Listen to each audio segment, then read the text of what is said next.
আল্লাহর নিয়ম বাতিল করা হয়েছে, শরীর চর্চা হয়নি, খেলাধুলো হয়নি, ব্রেনের উপরে লোড বেশি পড়েছে, সারাদিন আজে বাজে দেখা, সারাদিন শোনা, ঘুম কামাই হয়েছে। এরপরে খাওয়ার ভিতরে মাশাআল্লাহ তাবারাকাল্লাহ সব ভেজাল এবং বিষাক্ত কেমিক্যাল দিয়ে মুরগি ফুলানো মুরগি খেয়ে খেয়ে আমরা বড় হচ্ছি, ঠিক না ভাই?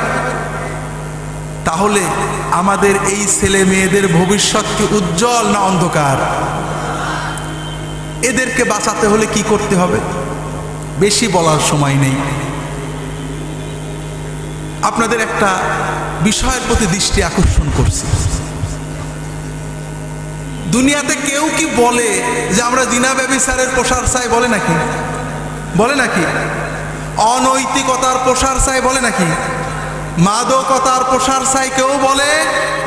যত দল মত, আস্তিক নাস্তিক, ইহুদি নাসারা, মুসলমান, মোল্লা, হুজুর, যেই হোক, কেউ কি বলে নাকি যে আমরা এইগুলো বেশি করুক, দেশে অনৈতিকতা হোক, ব্যভিচার হোক, অ্যাসিড ছড়াক, ইভটিজিং বাড়ুক? এটা কেউ বলে নাকি?